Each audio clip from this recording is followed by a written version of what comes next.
Southern California, good afternoon, and welcome to another edition of the SoCal Supreme Sports Show. Today we have ourselves in a big show as the LA Rams. They did it. They beat the Arizona Cardinals in the Wild Card round. Now they get the challenge of facing the Tampa Bay Bucaneers, the reigning Super Bowl champion Tampa Bay Buccaneers. Can they dethrone Tom Brady and the Bucs? Also, how about USC men's basketball? Finally, after 8 tries, they finally beat Colorado. They had to win it at the free throw line, but they were able to win it in general. And UCLA grinded it out against Utah in men's basketball. How did both teams barely eke out wins last night? And is Frank Vogel's job in jeopardy? And will they keep Russell Westbrook? Will the Lakers keep Russell Westbrook? Also, we'll have lots of other Southern California sports talk regarding the Lakers, Clippers, Ducks, and Kings here on the SoCal Supreme Sports Show. This is Teran Rodriguez bringing you another edition of the SoCal Supreme Sports Show here on IE Sports Radio, your direct feed for all that is sports.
And welcome all to another edition of the SoCal Supreme Sports Show.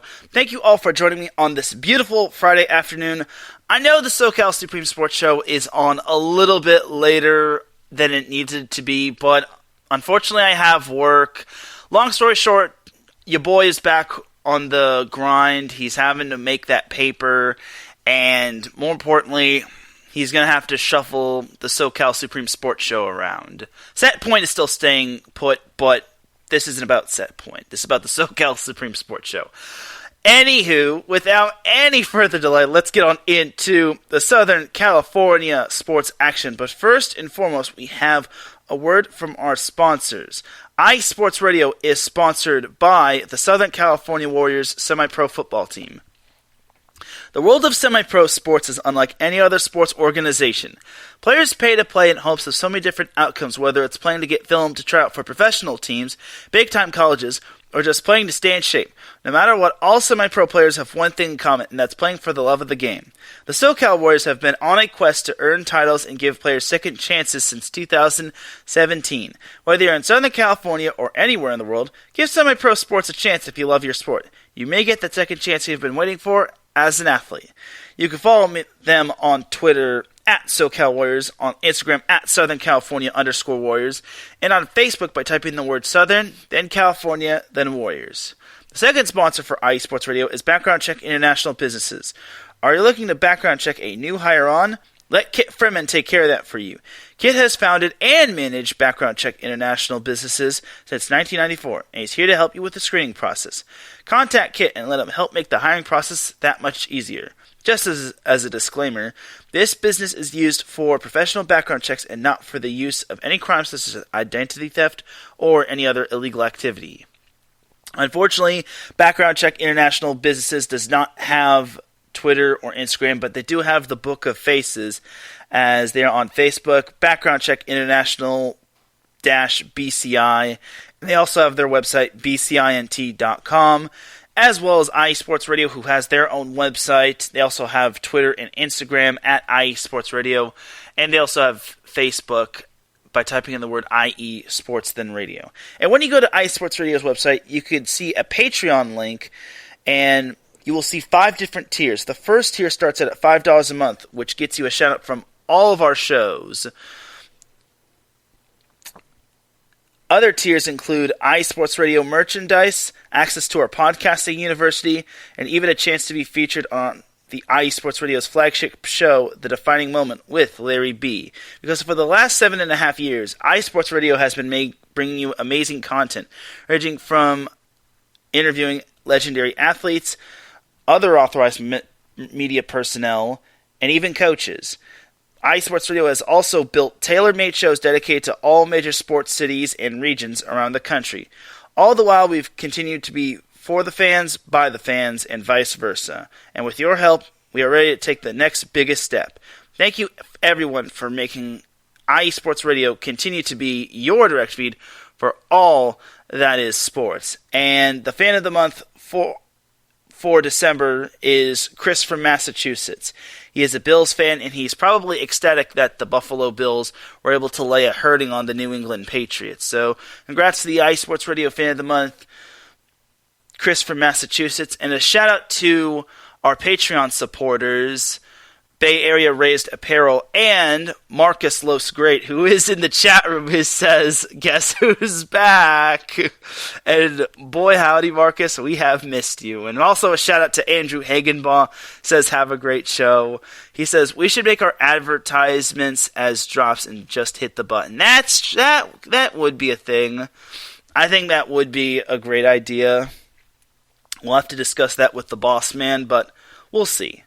Anyway, now let's jump on into the Southern California sports action, because Marcus wants to hear them SoCal sports, even though he's not really the biggest SoCal guy, but I digress. Anyway, so the Rams, they were able to lay a hurting on the Arizona Cardinals. I was surprised they actually put together a full 4 quarters. I thought they were going to struggle a little bit with the Cardinals, but they basically straight up walloped the Cardinals, 34-11. I was very surprised.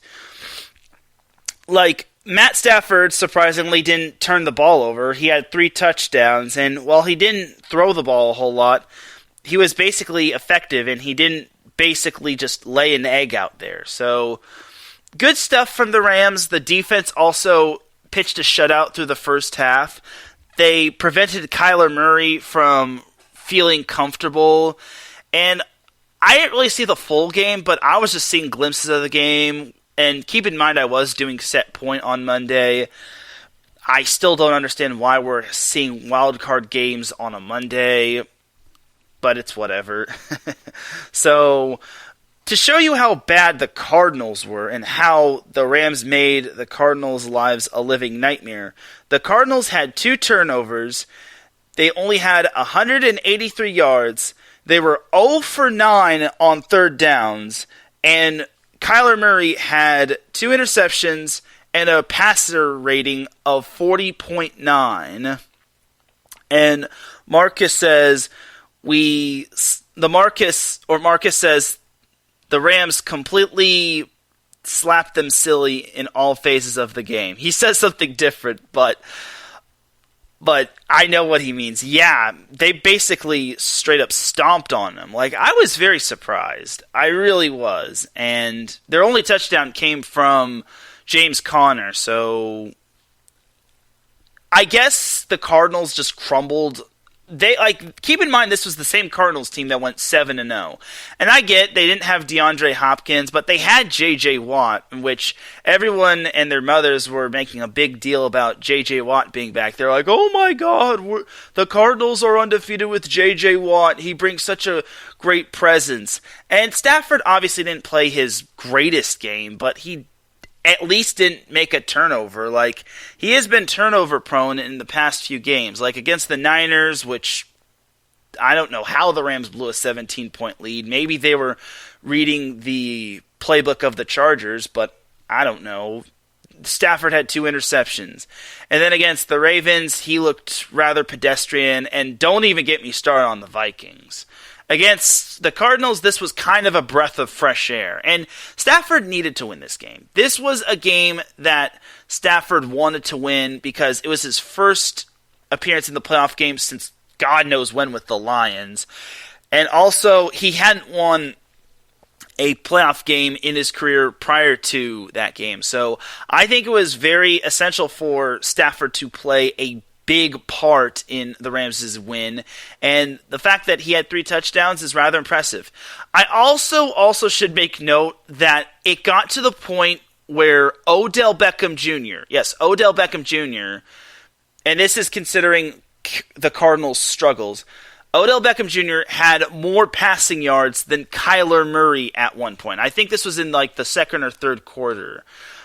It just was that bad, and Odell Beckham Jr. just threw it was a reverse option, and he decided to throw the ball to, I think it was either Cam Akers or Van Jefferson, and it was just that ugly. And I just couldn't believe that the Cardinals had such a bad game. Like, this is the biggest stage of the season. Well, not the biggest stage, but this is win or go home. This isn't the preseason. Like, you have to play your best. So I kind of think the Cardinals dropped the ball. And Marcus brings up an interesting point. It says, crazy when you think about it, considering Stafford had Megatron. Yeah, considering the Lions did have Megatron and all sorts of talented receivers, I was very surprised that Stafford hasn't had a playoff win coming into this game. So I'm happy for Matt Stafford. I was impressed by him. He didn't make any mistakes. I was impressed by the Rams' defense. Von Miller stepped up. Even though the Rams did not have Taylor Rapp and Leonard Floyd, I was really impressed that their defense still held their own against a high offense-powered Cardinals team. So, good for them. And I also should make note that game right there was the first ever playoff game played at SoFi Stadium. So, honestly, the fact that the Rams came up big is amazing, and they made history. They played the first playoff game at SoFi, and they managed to win. As a Chargers fan, it's a little bittersweet just because I wanted the Chargers to have the honor of winning the first playoff game at SoFi, but I can't complain. I think the Rams had a much better chance at winning a playoff game at SoFi than the Chargers did. Well, the first one at least, but you get what I mean. So, anyway, on that note, the Rams advance to the divisional round where they will play the Tampa Bay Bucaneers. And honestly, I really think the Rams match up better against the Bucs than they do the Packers or the Niners. The Niners, they do not match up well against, considering the Niners have beaten them 6 straight times. I still can't believe the previous time they had a 17-point lead, but they managed to just whiff it in the second half. And then the Packers, the Rams have had little to no success when playing at Lambeau Field. And then obviously Aaron Rodgers is just a king when it comes to playing at Lambeau Field. But against Tampa Bay, the Rams have actually had some success with Brady in Tampa Bay. The first meeting, which was in week 3, the Rams were able to win 34-24. And I was very surprised that the Rams did surprisingly good. Albeit they did take out Rob Gronkowski, unintentionally, of course, but the Bucs had many other weapons, so yeah. And something to make note of when it comes to the Bucs is that they will not have Chris Godwin. Ronald Jones is out. Leonard Floyd has yet to be activated, so he'll need to be activated by Saturday if he wants to play. So we'll see if he does get activated. But Brady will have fewer weapons, but you never want to count out Tom Brady. Something I do look at in terms of the Bucs is that their offensive line got banged up against the Eagles. Tristan Wirfs hurt his ankle, and then Ryan Jensen, I think, hurt his knee, or I think it was his knee or his leg, but either way, he wasn't 100%. So I'm a little surprised that the Bucs kept those players in despite all what happened. So Marcus said it best. The Bucs are missing a lot of talent, more importantly on the offensive line, and that's going to be their key. If Tristan Wirfs and Ryan Jensen are not 100% healthy, Aaron Donald's going to come barging in. Same with Von Miller. Same with maybe Eric Weddle. Okay, I'm just grasping at straws, but Aaron Donald's going to want a piece of Brady. So, and Aaron Donald finally got that Tom Brady sack monkey off his back, considering prior to week 3, Aaron Donald had never sacked Tom Brady, but he finally was able to do so. So the game will be played at Raymond James Stadium in Tampa Bay, so the Rams will have their work cut out for them, and unless, of course, the Rams do get to play the Niners in the NFC Championship, the Rams will pretty much be on the road for the most part. Marcus says something else interesting in the chat room. He says Niners are beating the Packers. You heard it here first. You heard it here first. You know, I don't necessarily disagree with that. I think the Niners have a very good shot at beating the Packers. I think the Niners have a lot more talent, if not just a little bit more than the Packers. I think the Packers defense is a little pedestrian. It kind of boils down to the health of Jimmy Garoppolo, though. As honestly, I think for the Niners, they do have a good shot. Joey Bosa's slated to play. I feel Fred Warner will play. So I really think the Niners do have a shot against the Packers. That game is kind of 50-50. Like, to me, I'm not saying the Niners won't beat the Packers. I just think it's just a tough game to predict. As honestly, I wouldn't mind seeing the Niners advance to the NFC Championship. I think that would be quite impressive, just because the entire NFL is up for grabs. The entire Super Bowl is up for grabs at this point, considering everyone has been beating everyone and no team has been safe. Except for the 2 seeds. They had bully of a time against the 7 seeds, but I digress. So back to the Rams. The defense is really going to have to step up against Tom Brady and the Bucs. Considering Tristan Wirfs and Ryan Jensen are most likely not 100%, they need to get to Tom Brady early and often. That's the key to beating Brady and the Bucs.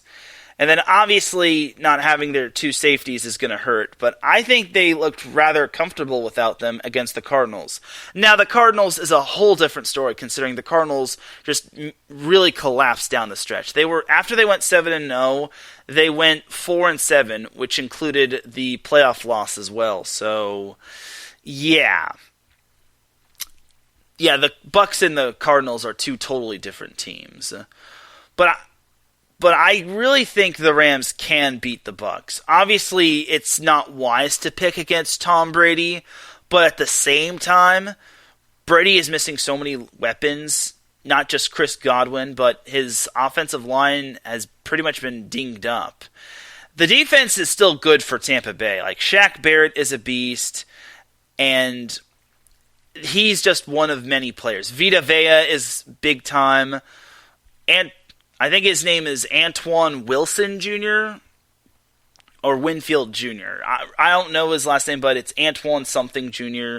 Like, he's good for the Bucs. I know the Bucs played a Jalen Hurts Eagles team with Jalen Hurts not at 100%, but I don't think anyone knew that Jalen Hurts was not 100%. It just became more evident considering Hurts wasn't really like taking off like he was in previous games. So I think for me, the Rams do need to be wary of the Bucs defense. This could be low scoring, but at the same time, I feel it could also be high scoring just because with Tom Brady, anything is possible. So we say hello to Gina G in the chat room. She says, she's hoping I'm having an amazing show as usual. I appreciate that, Gina. But back to the Rams and Bucs. I think it's going to boil down to who has the ball last. That's something the Rams cannot do. They cannot have Tom Brady having the ball last because with plenty of time left, Tom Brady can make magic happen. It's ridiculous. And if you're up by like 4, less than 7 points, Brady is going to do everything in his power to try to get the win. So it's just so tough to predict a winner here when it comes to the Bucs and the Rams. At one point, I want to take the Rams just because obviously the Rams are a very good team, and they deserve a lot of credit, especially after how the last week of the regular season they got punched in the mouth, even though they were the ones doing the punching. But at the same time, you never want to bet against Tom Brady. You know what? I put a lot of deep thought into this, and I think the Rams are going to win. I think the Rams will just eke out a win. There's no way they win by 10 points like they did the first meeting. I'm going to say the Rams win 31-28. As cheesy of a score as that sounds, I think it sounds like the most logical. I think the Rams keep the ball in the hands of Matt Stafford all the way to the end, and then Matt Gay hits the game-winning field goal. And I think it would be fitting that Matt Gay would win the game as Matt Gay used to be the kicker for the Tampa Bay Buccaneers. As I feel the Rams are playing better. I think they're over the Niners loss. Like, other than the Niners loss, they looked rather solid throughout all their other games. And coming off of that big win over Arizona, it's pretty impressive. And Marcus says, don't do it, Teran. Well, I'll say this. If the Rams do lose, I will eat a lot of crow, and I may or may not have a rightful punishment for myself.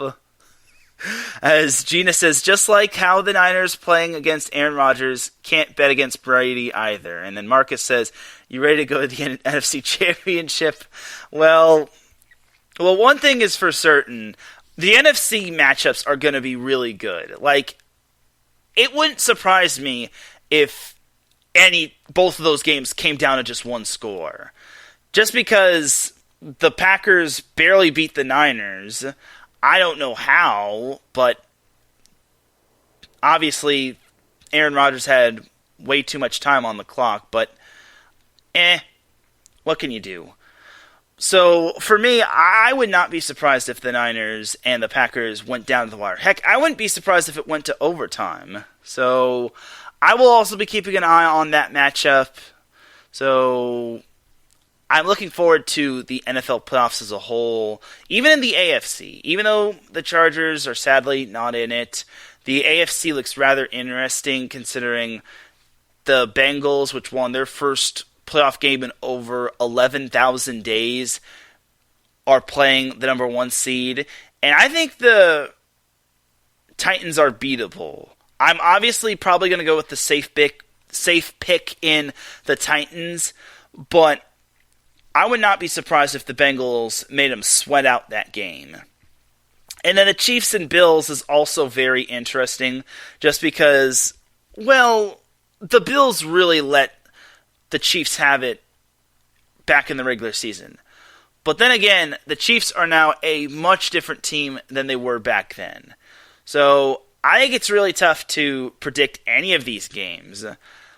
Maybe the Bengals-Titans is probably the safe pick of picking the Titans, but you never really know. Joe Burrow has been balling out, and my goodness, it would be quite amazing to see the Bengals in the AFC Championship. Yeah, the AFC Championship. I'm actually going to be calling that game on Wellington Sports Radio tomorrow. Shameless plug. But I have the Rams beating the Bucs on Sunday, 31-28. I'm throwing all caution to the wind. I'm throwing caution overboard. Let's do this. So that's going to do it for the Rams portion of the show. I would talk about the Chargers, but I kind of already delivered their eulogy on their season. So you all know how I feel about that. So let's jump on into the NHL action, as the Ducks and the Kings are both number 2 and number 3 in the Pacific Division, which is awesome. The only problem is they're struggling to actually gain traction. And the Ducks are really struggling. Like, they've lost 4 in a row, and I can't believe how bad they're doing. Like, last Friday they lost to the Wild 7-3, and then Saturday they lost to the Blackhawks 3-0. And this past Wednesday they lost to the Colorado Avalanche 2-0. So yeah, it's pretty frustrating to be a Ducks fan right now, especially after how they were promising. And yeah, I see you in the chat room, Marcus. He puts LOL Chargers. Yeah, I see you, Marcus. But back to the Ducks. Okay, it's really being frustrating. It's a frustrating time to being a Ducks fan, considering they're in third place, yes, but their grip on being in the top 4 of the Pacific Division is starting to loosen. They're only 1 point ahead of the San Jose Sharks, and they're actually tied with the Kings in the Pacific Division with 45 points. The Kings have the better record, as surprisingly they've played 1 less game and they have a better record. They've won 20 games, they have 16 losses, and they've lost 5 times in overtime. The Ducks, on the other hand, have won 19 games, 16 losses, and have lost 7 games in overtime. So yeah, it's pretty frustrating right now if you're a Ducks fan, especially being behind the Kings. Like, everyone thought the Kings were dead, but now the Kings have risen from the grave. They have become Stone Cold Steve Austin, and they are ready to take some souls. Anyway, so the Ducks play the Tampa Bay Lightning at 7 p.m. tonight, and then on Monday, the Ducks will hit the road to Beantown to take on the Boston Bruins. Then on Wednesday, the Ducks head up to Canada to take on the Toronto Maple Leafs. Then Thursday, the Ducks will play the Montreal Canadiens, and then Saturday, the Ducks will conclude their little Canada clash as they take on the Ottawa Senators. So the Ducks kind of need to win some games. It's going to be tough to beat the Lightning tonight. The Bruins are also legit, and the Canada games are always tough. Or the Canada teams are always tough. So I hope the Ducks can actually put it together. It would make my day, but I can't hold my breath. So as for the Kings are doing so much better. They continue to win games. Like, last week they had such a great week, considering they took down so many talented teams like the Rangers and the Penguins. Last Saturday they beat the Seattle Kraken 3-1. But after that win, they kind of took a tumble, as this past Monday they lost to the San Jose Sharks. Oh boy. 6-2. Yes, Gina. The Kings lost to the Sharks 6-2. I'm not a Kings fan. I'm more of a Ducks fan. I mean, I don't necessarily hate the Kings.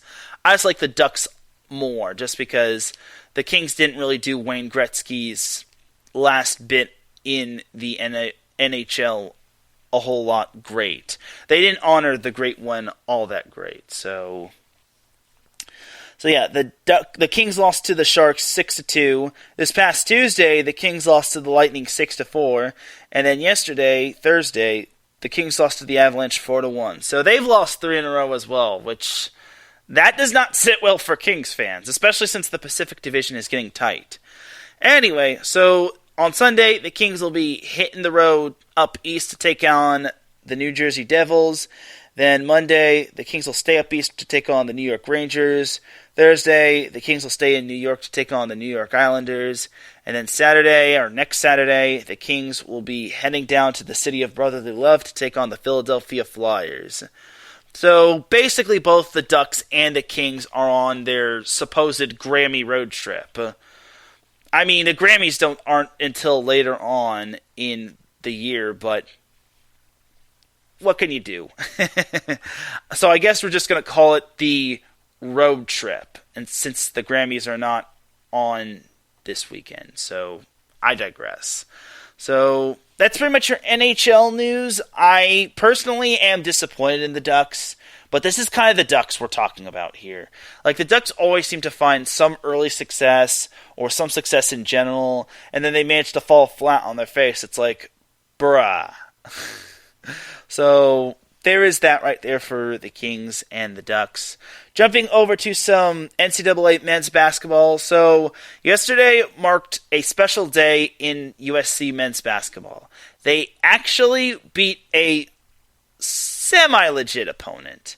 They actually accomplished something they hadn't really accomplished. They finally beat Tad Boyle and the Colorado Buffaloes, which I was very surprised that USC was able to grind out that win. The Trojans beat Colorado 61-58 on the road, which I was impressed. It did come down to the wire, and it did come down to USC making free throws, but it was pretty impressive, if you ask me. So, good job to USC. I wish I could have seen that game, but I could tell it was a great game, just because Colorado always gives USC fits.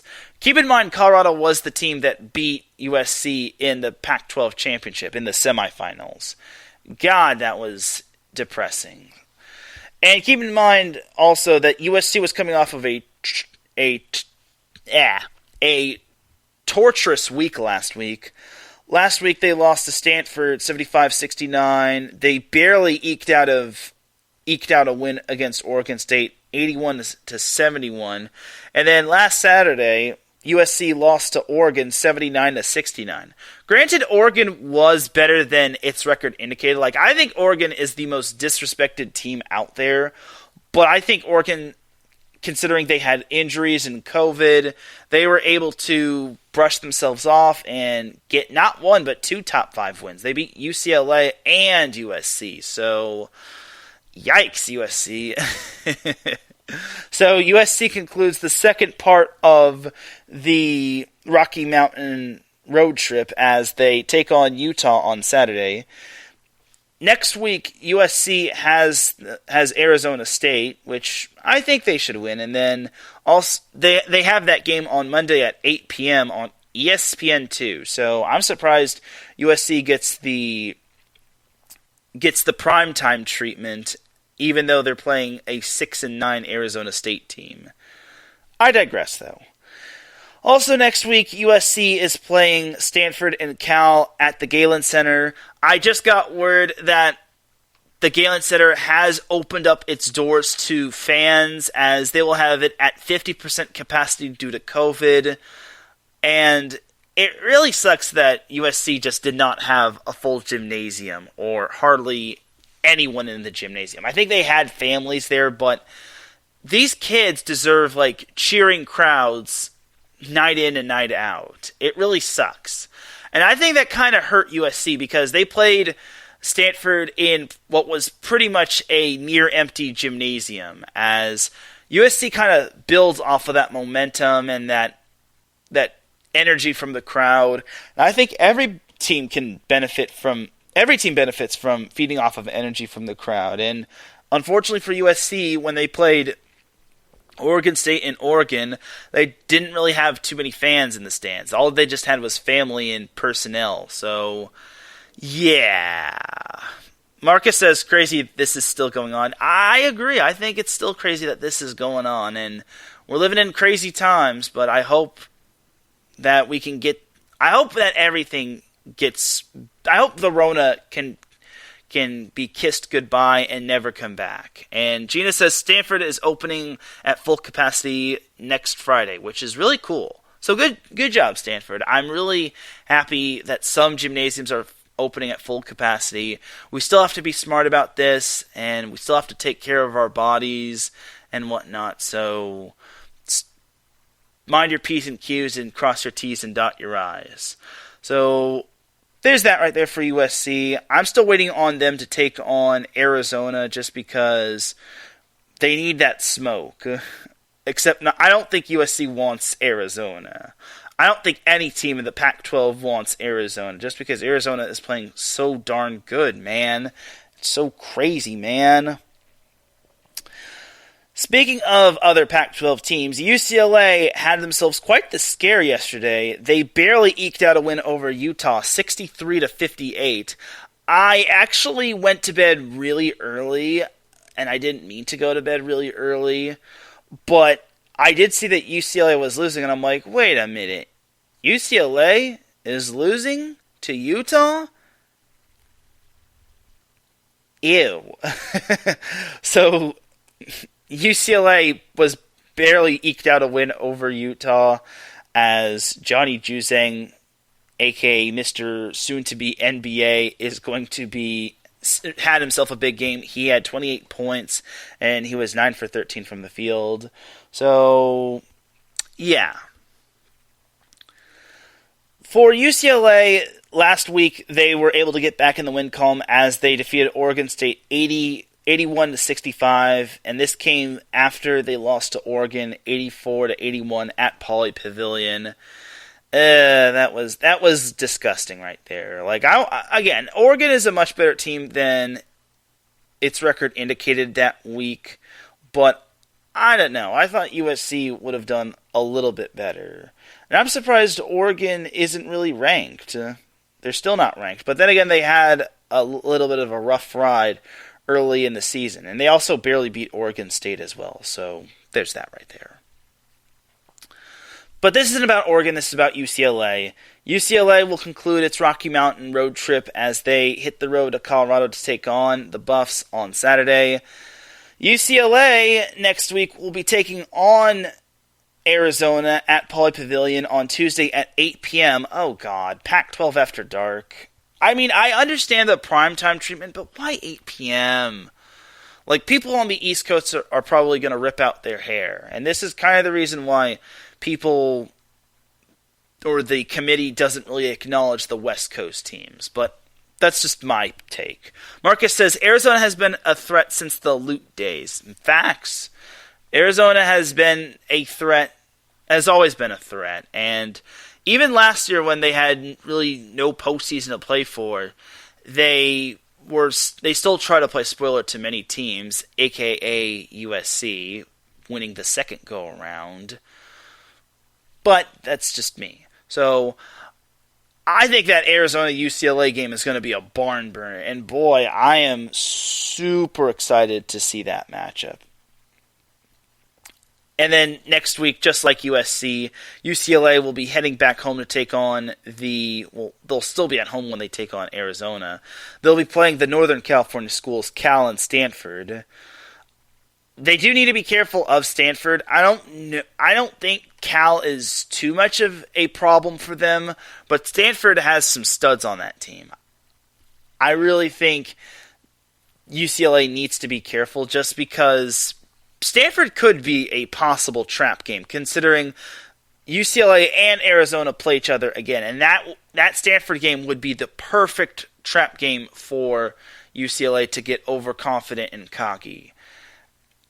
I would be very afraid if I were UCLA. I just think they got to play their own game, and they got to make sure their players are at full strength, and hopefully that Rona doesn't postpone or cancel anything, because I want to see this primetime game between UCLA and Arizona.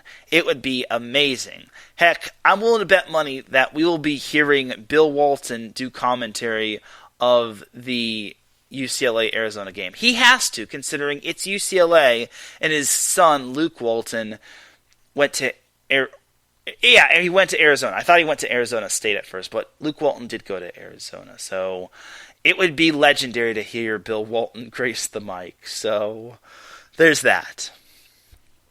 All right, and that's going to pretty much do it for college basketball, the college basketball side of things. I know I still have like the Big West, and then I still have San Diego State, and then I also have California Baptist, but I don't want to go too much in depth when it comes to NCAA men's basketball, especially since no one fully cares about those type of schools. Like, I care about the Big West and San Diego State and California Baptist, but they're not like nationally ranked. Now, if some of them were nationally ranked, I think they would kind of get some noteworthiness. I was asked yesterday what teams would I consider a true blue blood in college men's basketball. And silly me, well, not silly me, I thought you only had to put 4. I put 4, and I guess someone else put like 5 or 6.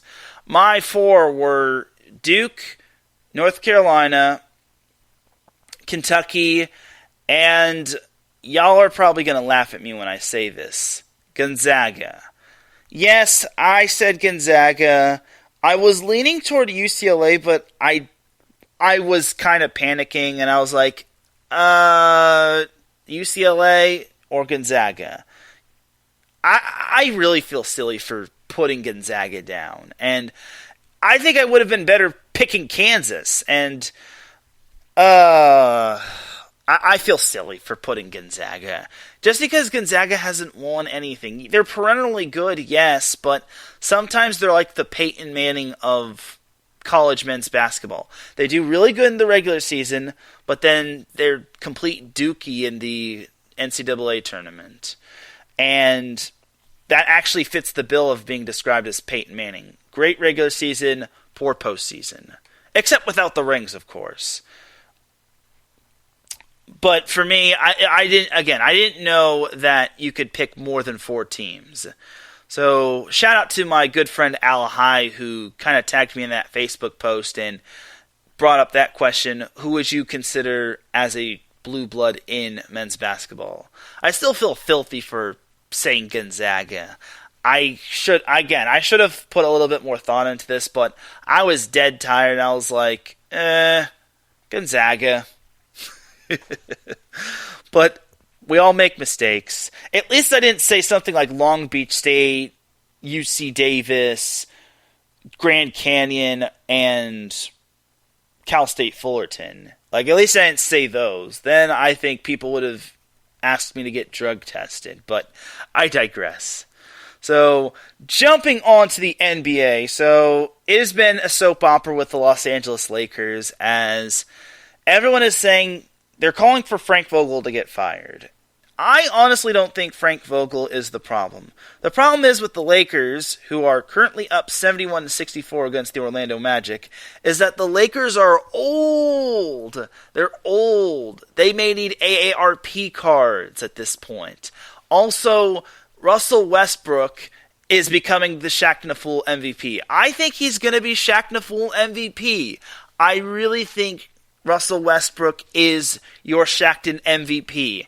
And I don't want it to happen, but he's been on Shaq Nafool so much. Like today, the Shaq Nafool Twitter account noticed him doing something really horrible, and the Shaq Nafool Twitter account was like, Russell Westbrook was a little off with this shot. Marcus says the Lakers need shooters. Now, that actually is perfect segue into what I saw on the internet. I saw the Houston Rockets were actually interested in trading John Wall for Russell Westbrook. And shout out to Davidson Crooks and Dentarius Locke and the Fast Break account for bringing this up. They said, Laker fans, would you be willing to accept this trade? And I was like, at this point of the season, yes. And I actually would not mind seeing John Wall. I'm pretty sure it's a massive upgrade from Russell Westbrook. Like, there's a reason why Frank Voegel didn't play him in those last minutes. Just because I think he feared that Westbrook would have turned the ball over or just whiffed it. As Marcus says, Westbrook would shine if he had shooters to throw out too. Yeah, that's true, and again, this kind of goes back to the fact that I mentioned that the Lakers are just old. I have this friend of mine who is a diehard Lakers fan, been a Lakers fan since the Magic days, if not in the past, but even further in the past, but he says he is not a fan of this year's Lakers team, and this year's Lakers team is probably the least liked Lakers team he has ever laid eyes on, as he's not a LeBron fan, he's not a Carmelo fan, he's certainly not a Westbrook fan. the Lakers don't play defense, and they're just old and they get banged up. As Gina says, did I talk Lakers trade possibilities yet? Well, actually, Gina, yes, I did. And I did see that the Lakers, or not the Lakers, the Rockets were interested in trading John Wall for Russell Westbrook, which, again, I wouldn't be opposed to.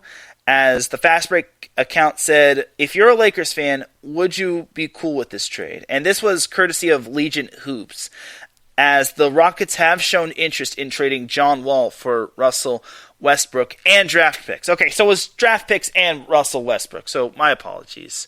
But how much draft capital do the Lakers actually have? I think they're pretty much running on dry when it comes to draft picks, but it is what it is. Like, I honestly think that trading Westbrook would be a good possibility.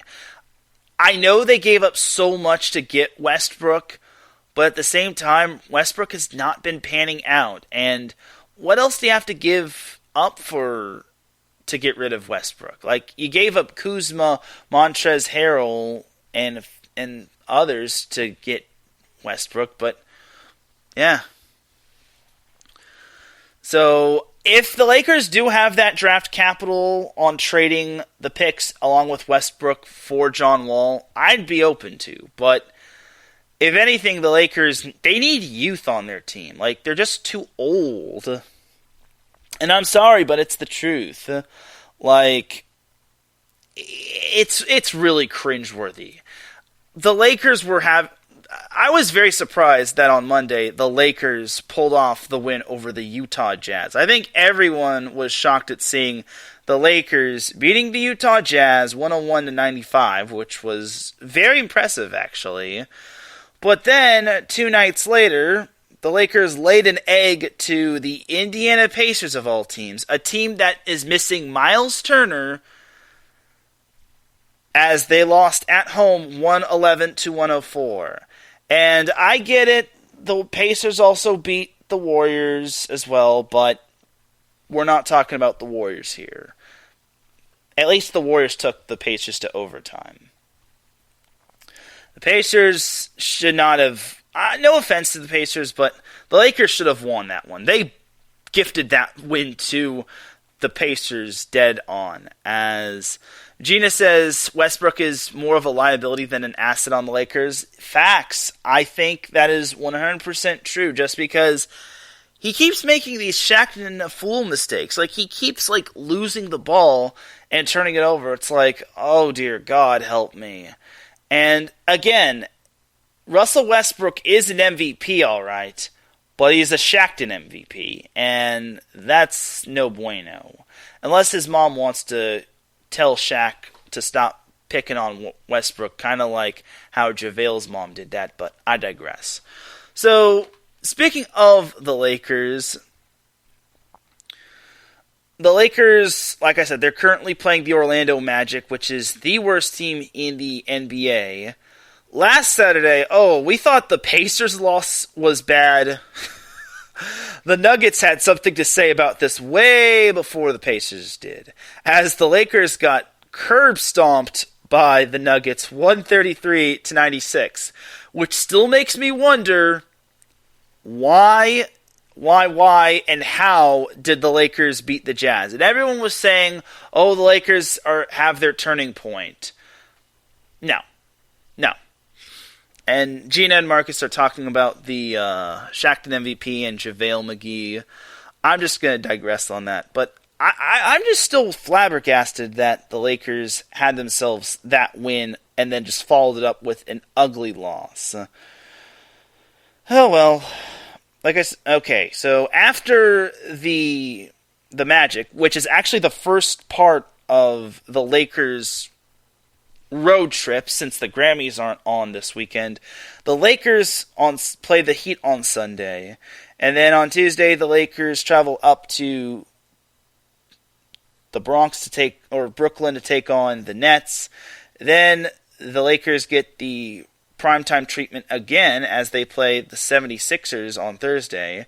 Both those games are going to be on TNT, by the way. The Nets and the Sixers are both on TNT. Then Friday, the Lakers have a quick turnaround as they head down to to North Carolina to take on the Charlotte Hornets. And then after that, the Lakers will be heading down to the ATL to take on the Atlanta Hawks, which then concludes their road trip. I'm not going to say Grammy road trip just because, again, there are no Grammys, but it'll forever be the Grammy road trip. But for me, I think this road trip's kind of going to be a test. And I was hearing, according to these talking heads, that the Lakers' game against the Magic was the biggest game for Frank Voegel. Again, I don't think Frank Vogel's the problem. I think the team isn't meshing well with one another. And I get it, we still have to give them time, but we can only give them so much time. Because obviously they're doing their best. Obviously AD is out, but at the same time you got to realize, look, we're past the halfway point of the season. We're nearing the All-Star break, and the Lakers are in limbo of playing in the play-in game. The Lakers are currently 8th, which I guess is good, but it's still rather surprising to see them trending in that direction. Thank you, Marcus. He says, firing Vogel does not improve the Lakers. Thank you! I'm glad someone gets it.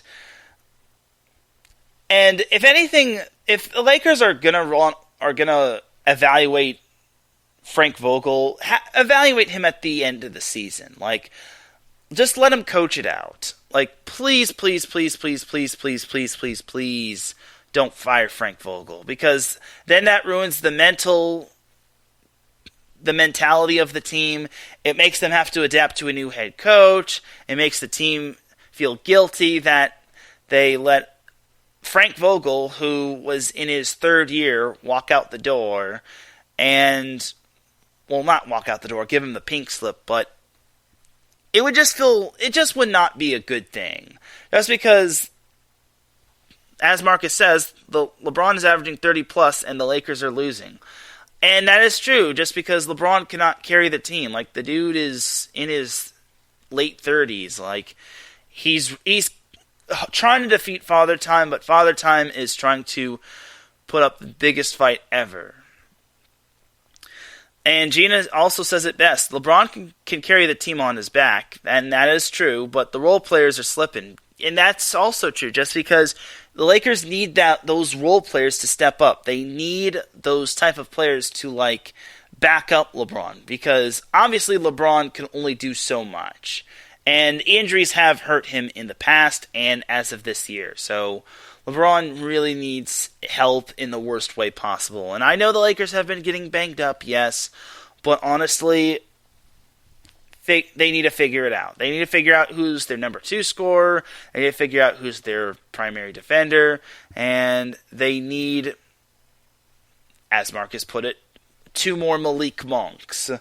So, yeah. But again, the Lakers are the 8th seed. If the playoffs started today, they'd play the Timberwolves. Like, who saw the Timberwolves doing well? Like, currently in the NBA, the Suns, Warriors, and Memphis are the class of the Western Conference. The Jazz are doing good, albeit they have lost 2 in a row. And then after Utah, it's kind of a drop-off. Well, not a full drop-off. Like, the Mavericks are still in those in that limbo of being decent. And then Denver is kind of teetering toward decency. They're borderline decent and less mediocre. And then you have the Timberwolves, then the Lakers, then the Clippers, and then you have this massive drop-off at the 10 seed when it comes to the Trailblazers, the Kings, the Spurs, and the Pelicans. And then you have the bottom of the barrel of the Thunder and the Rockets. As Marcus and Gina are talking about the Warriors. Continuing on with the Pacific Division, we have the Clippers and their, I wouldn't call it struggles, but their ups and downs. Their ebbs and their flows. So last Saturday, the Clippers lost to the Spurs 101-94. Bruh, what is with the Clippers struggling against the Spurs? It's like Tim Duncan is still playing on that team, and also, what's his face? Kawhi Leonard is still on that team. Bruh. And then on Monday, much to my surprise, the Clippers barely eked out a win over the Pacers, 139 to 133. I was very surprised to see the Clippers having to go down to the wire with the Pacers. It's like, aren't the Pacers supposed to be banged up? But again, I digress, and I feel that maybe the Lakers could have won by more, but... Or not the Lakers, the Clippers could have won by more, but it is what it is. Can't cry over spilt milk. And as Doc Rivers once said, it's tough to win the NBA at some points of the season. Finishing up with the Clippers' last game as of recent, the Clippers lost to the Denver Nuggets in a heartbreaker, 130 to 128 in overtime. Yeesh, that is brutal. And Nikola Jokic, the Joker, had himself quite the game. 49 points, 14 rebounds, and he had the game-winning assist to Aaron Gordon. My goodness, this kid is special. So, the Clippers have had their struggles. They're currently down 89 to 80 to the Philadelphia 76ers. I mean, Philadelphia is good, but the Clippers were actually leading by 7 at the end of the first quarter. Then they decided to give up 37 points to the Sixers in that second quarter. And I'm like, oof. Big oof right there. And I understand the Clippers are not at full strength. They do not have Paul George, and I feel he's not... He's going to get reevaluated. They said they'd reevaluate him, and he's going to be out a little bit more. So, ooh. So, here's hoping Paul George does get back. I'm still not waiting. I still haven't heard word about Kawhi Leonard. I'm hearing mixed messages.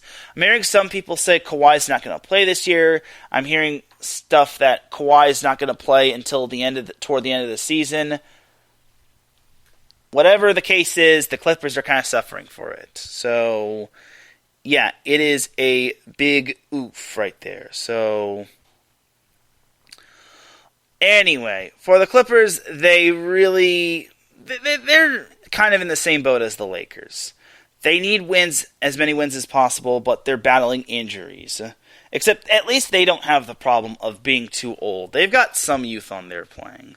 As Marcus says Kawhi isn't playing. Yeah, did I say that Kawhi was playing? Then I'm sorry. If I said Kawhi was playing, I'm very sorry. But yeah, Kawhi is not playing, and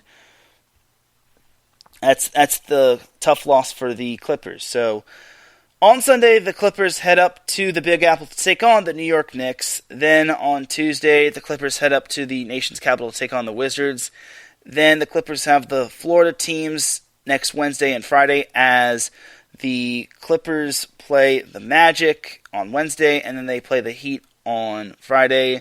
And then the Clippers close out their road trip against the Hornets and the Pacers. The Hornets are kind of this underrated team, and I think the Hornets are sneaky good. And that's kind of the crazy thing about this. The Hornets are actually playing rather legit basketball. Although they haven't been playing too great, they're surprising everybody. They're 25-20, and they have a good roster. And they're about to beat the Thunder, so this is no surprise. But all in all, for the Clippers, this road trip is kind of a testament to see if they could survive. Oh wow, the Clippers actually got the lead down to 3. So currently the Clippers are down 91-88 against the Sixers. So for me, if the Clippers do win that game, that's incredible. Against the Knicks, I could see the Clippers winning. Against the Wizards, that could be 50-50. The Magic, they'll for sure win unless they don't play. The Clippers against the Heat, that one kind of looks like a loss. Against the Hornets, the Clippers might eke out a win. And then against the Pacers, I think for me, that could be a win right there. So if the Clippers do pull out the win, I have the Clippers going 2, 3, 5 and 6 on their road trip, which, I'm sorry, 5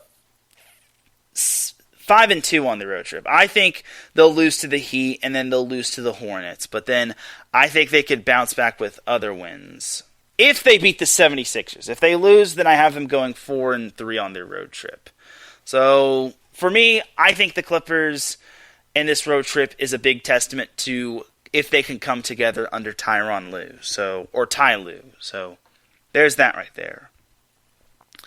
But I would not be surprised to see the Clippers making some sort of roster moves, but they look solid nonetheless.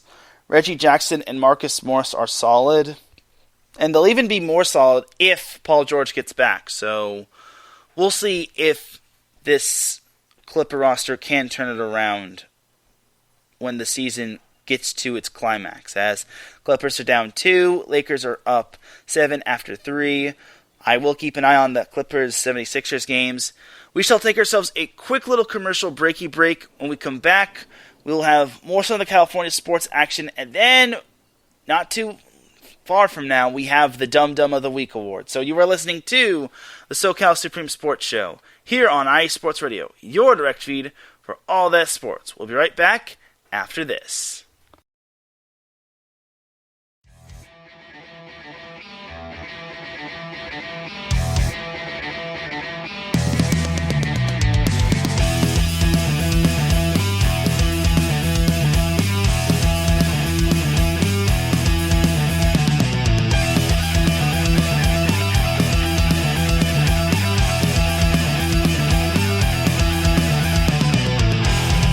It's IE Sports Radio. It is your direct feed for all that is sports. It is Philly Sports Talk with Cash and Chris every Tuesday night right here on IE Sports Radio, your direct feed for all that is sports. Philly Sports Talk with Cash and Chris is the most comprehensive view on Philadelphia sports exclusively right here on IE Sports Radio. You know what it is, your direct feed for all that is sports. Tuesday night, IE Sports Radio, Philly Sports Talk with Cash and Chris.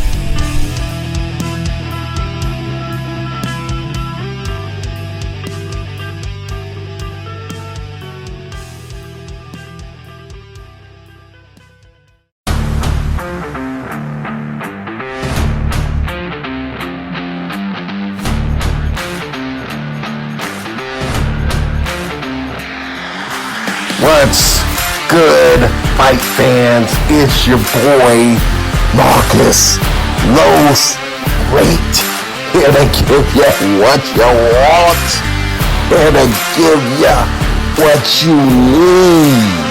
Yeah, man. Yeah.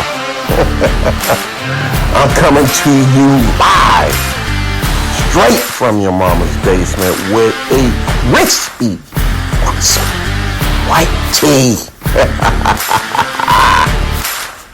We are coming to you live every Tuesday at 10 p.m. Eastern Standard Time. Powered by IE Sports Radio, your direct feed for all that is sports.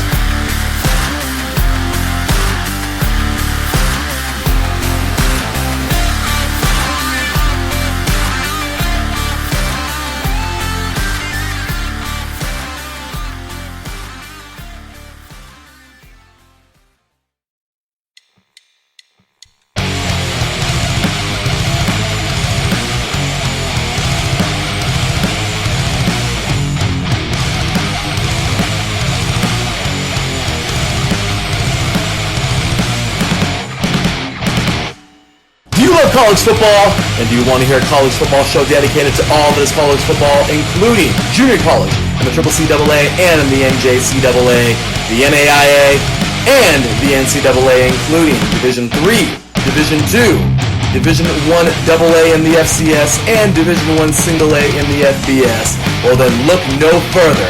join myself, Larry B., and my colleagues, Mr. H-Town Blake Henley, and Mr. Christian Espinoza, each week during the college football season for the latest in college football on 3 and Out College Edition, right here on IE Sports Radio, your direct feed for all that is sports.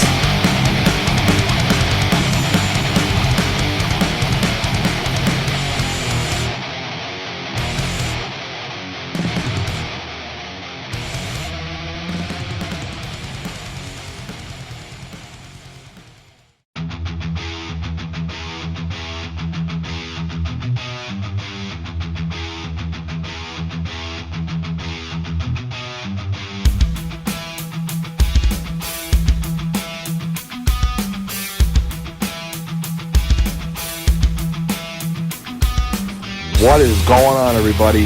This is Ben Mattello, the host of the Yinzer Report, right here on IE Sports Radio.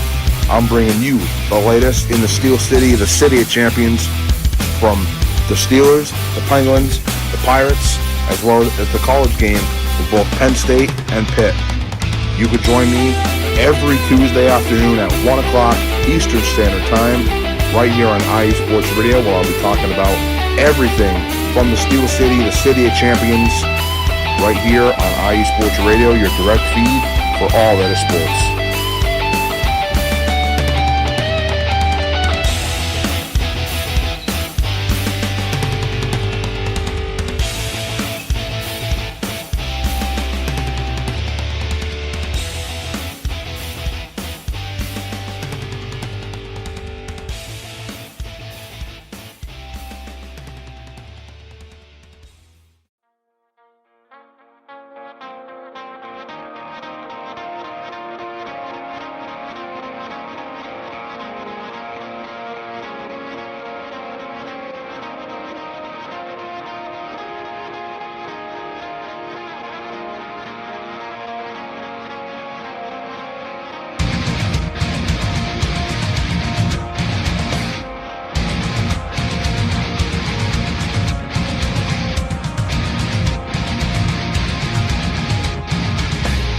Hey sports fans, do you like wine? Well, we've got the show for you. This is Let's Wine About Sports, a show where we talk about wine and sports simultaneously. From the classic Cabernet Sauvignon all the way down to the grapes that you've never even heard of before. Oh yeah, we cover it all. And we'll talk about a little bit of sports as well. Football, hockey, collegiate, women's sports, it doesn't matter. We're going to talk about it all, and we're going to whine about it all. So join me Monday at 8 p.m. on IE Sports Radio, your direct feed for all that is sports.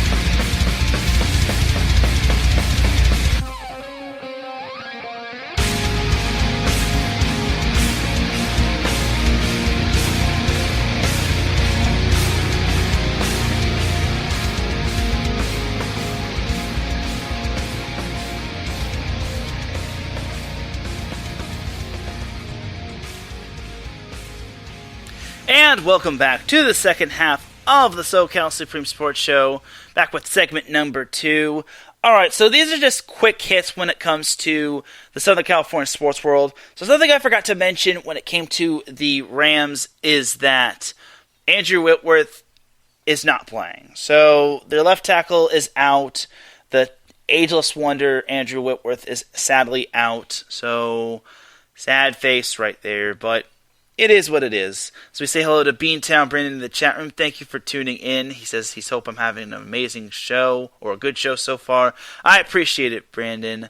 And keep up the great work when it comes to Titletown Sports. I should also note that Mike Pat, the host of Let's Whine About Sports, now that his drop just played last, he actually made note of him picking the Cardinals and not the Rams, and he thought I would basically call him out for that. I'm not gonna, just because I'm not that type of person, and I'm not like a cutthroat or die-hard LA Rams fan. Now, maybe my brother would, but I'm not going to. I'm not a big die-hard Rams fan, so I won't be mean to Mike Pat went with him picking the Cardinals, just because the Cardinals and the Rams pick was 50-50. So other quick hits that are happening in Southern California is that Travis Dye has announced he is transferring from Oregon to USC. And boy howdy do the USC Trojans need some running back help. They have not had a consistent run game since God knows when. So the fact that USC is getting this running back is really good. Travis Dye is a beast of a running back, and I think he could make an impact with an NFL team. So that's something to watch out for, and I hope USC could utilize him to his fullest potential. Elsewhere in the USC news is that they have hired their newest soccer coach, Jane Alukonis.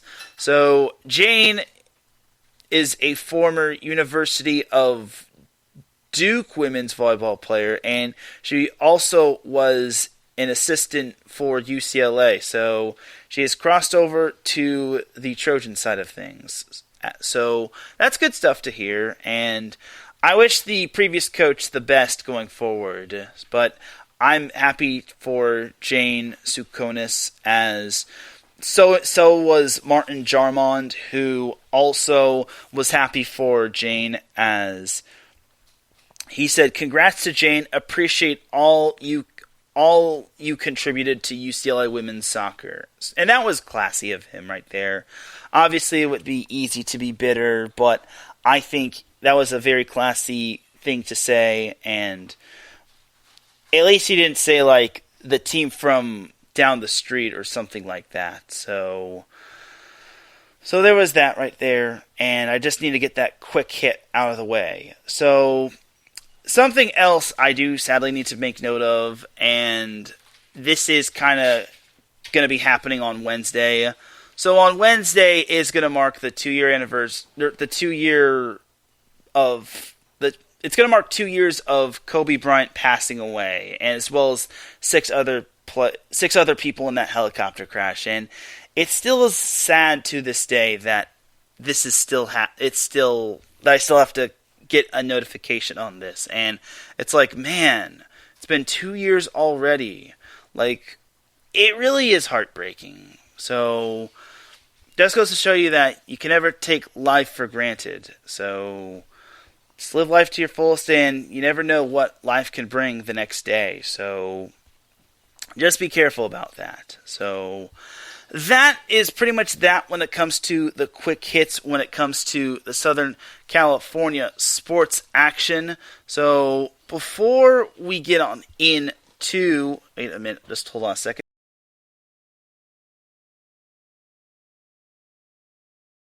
Sorry about that. So just needed to clear up something. So now we're going to get on into the Dum Dum of the Week award. And I know I've only really been on for an hour and 13 minutes, but we now have the Dum Dum of the Week award. So the Dum Dum of the Week award is an award I give out to someone or something that does something stupid. It could be my neighbor's dog. It could be anyone in the world. No one is safe from the Dum Dum of the Week award. But I also have honorable mentions to give out when it came to the Dum Dum of the Week award. So on Monday, when the Rams were beating the Cardinals, my good friend Angela Winstead, who is a huge Cardinals fan, she was obviously not too thrilled when it came to the Rams beating the Cardinals. But there was a moment that she didn't like, as Budda Baker went down with a concussion, but he was down for much longer than he needed to be. And let's just say Angela didn't like what Cam Akers did to Budda. After the game, Cam Akers did apologize to Twitter and all of the world, as he basically said, "I apologize for...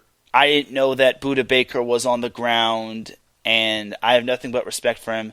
Let's just say Angela didn't really agree with that. So Angela was frustrated, to say the least. And I don't know who these people were, but there were people telling Angela to go to bed.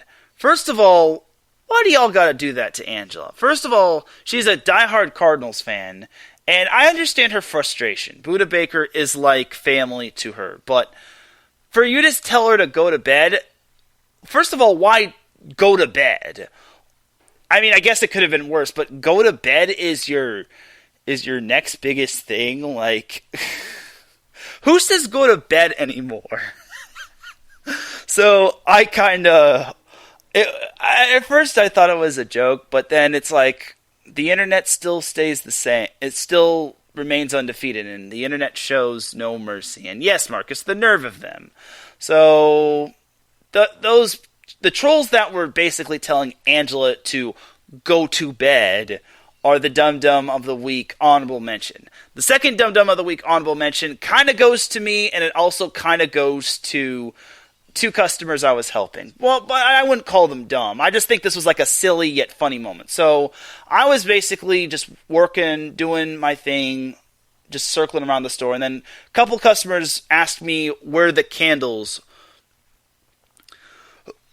were. And this is kind of going to be funny. As we welcome Adam Karnick into the chat room, he says, "Why go to bed? That sounds like awesome advice. I need sleep."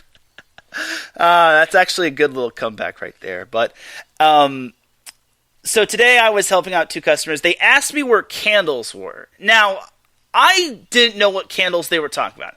I presumed they were talking about scented candles or candles you use to like make your house smell nice, or candles you use just in case of emergency.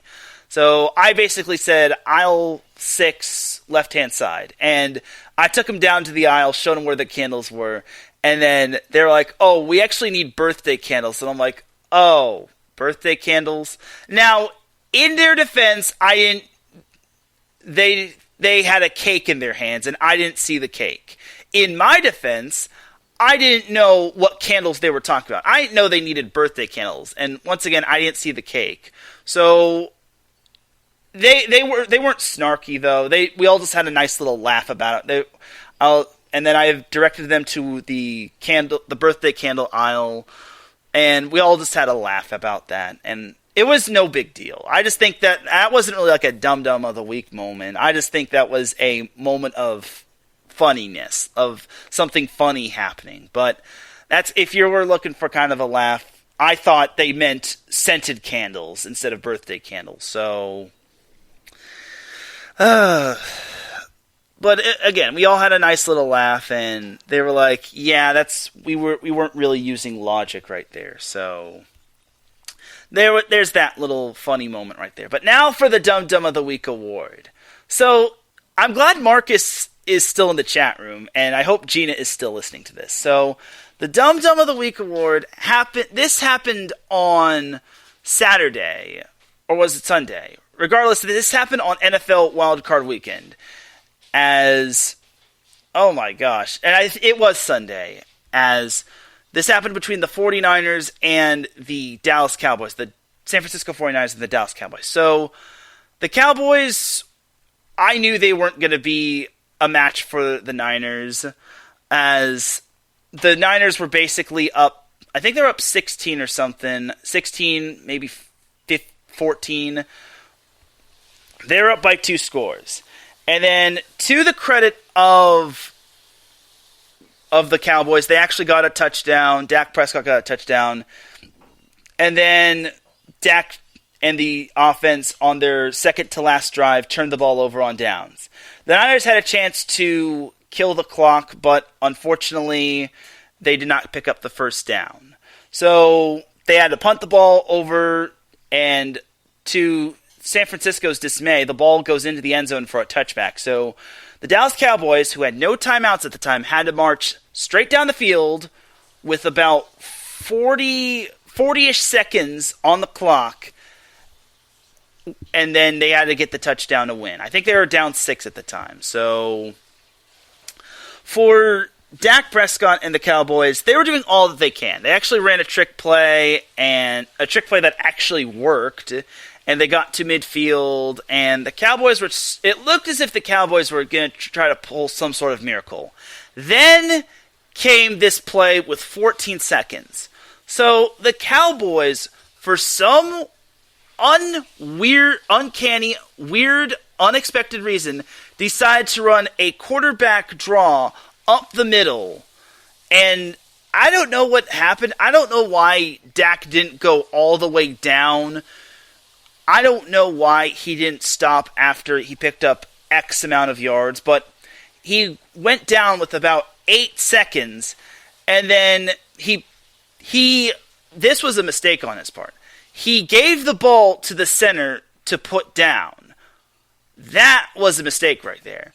He should have given the ball to the referee and then have him place the ball, but instead he gave the ball to the center, and then the referee had to realign it and put the ball perfectly, and that eventually killed off the last 8 seconds on the clock, and eventually the Cowboys lose.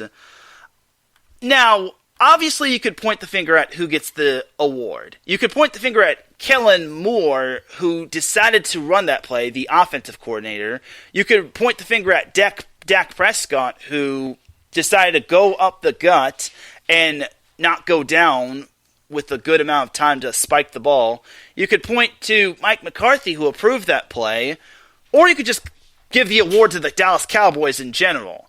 But I don't think this was the smartest idea ever. And it was so dumb that even Tony Romo said it was too risky. And even Tony Romo said that Dak should have given the ball to the referee and not the center. It was a mistake. I don't even know who in particular deserves this award, but I gotta give the Dum Dum of the Week award to the Dallas Cowboys. Seriously, how do you whiff on that? It's so bad, man. It's almost as bad as Chris Webber taking the timeout when they have no timeouts. It just makes zero sense. Like, it was so risky. I just could not believe it. I'm like, why are they doing this? Like, this makes Brandon Staley look a little saner when it comes to his analytics. But I just cannot believe the Cowboys just did this. And the fact that everyone was blaming the refs, no, you can't blame the refs for this situation. The fact that the Cowboys had a chance for possible 2 Hail Marys, I get it, Hail Marys are practically a game of chance, but still, it gives them a better chance of keeping the game going instead, or getting the touchdown instead of just running out the clock. But I just could not believe the Cowboys just did this, man. And now because of this, everyone is wondering why the Cowboys are the Cowboys. And I just can't believe they did this type of thing. Only the Cowboys. I basically just said Cowboys gonna cowboy. But for this heinous act of letting down your fans and having your fans be memes and just having them just leave disappointed and having the fans just throw trash onto the field to the referees, the Dallas Cowboys, who decided to run that quarterback draw up the middle, which eventually bleeded the entire clock, you are this week's Dum Dum of the Week award recipient. So dumb. You are really dumb. Wait. Hold up, man. Say that again. Say it louder for the people in the back. You are so dumb. You are really dumb. For real.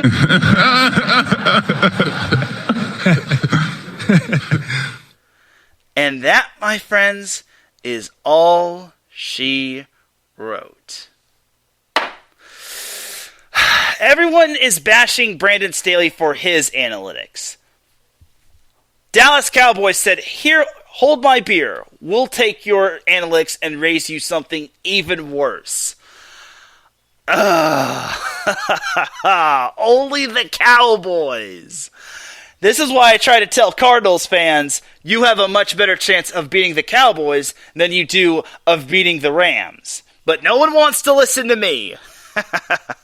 But on that note, before I lose more sanity, I'm going to end this episode off. So thank you all for tuning in, and without any further delay, let's get on out of here, because I've got some dinner for me to eat. You dig? Thank you everyone for tuning in to the SoCal Supreme Sports Show. I appreciate you all tuning in. If you listened live, I appreciate you. If you listened on the playback, I appreciate you. If you listened anytime, any place, anywhere. I appreciate you. Big shout to the live chat. Shout to Marcus Los. Great to have you back, brother. Shout to Gina G, Adam Karnick, and Andrew Hagenbaugh for tuning in. I really do appreciate you all. It really means the world that you all tuned in. One last update on the Lakers and the Clippers. The Lakers are up 9 with less than a minute to go, while the Clippers surprisingly pulled out the win against the Sixers, winning 102-101. So good job to the Clippers. But for everyone here at IE Sports Radio, this is Teran Rodriguez signing off. You all have yourselves a great rest of the week. I don't know what next week will hold for the SoCal Supreme Sports Show, just because I've got a lot of business to attend to next Friday and Saturday, just because it has something to do with Set Point. But I will keep you all posted. You all have yourselves a great weekend. Enjoy the football. Enjoy all the sports. And I will see you on Monday for Set Point. Have a great weekend. And remember, SoCal is for SoCal. Peace!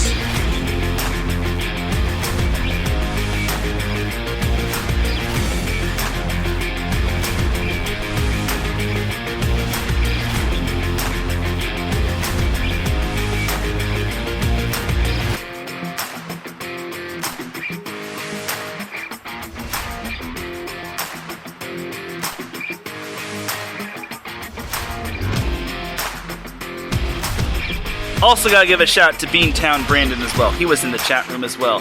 Thanks for catching that, Gina.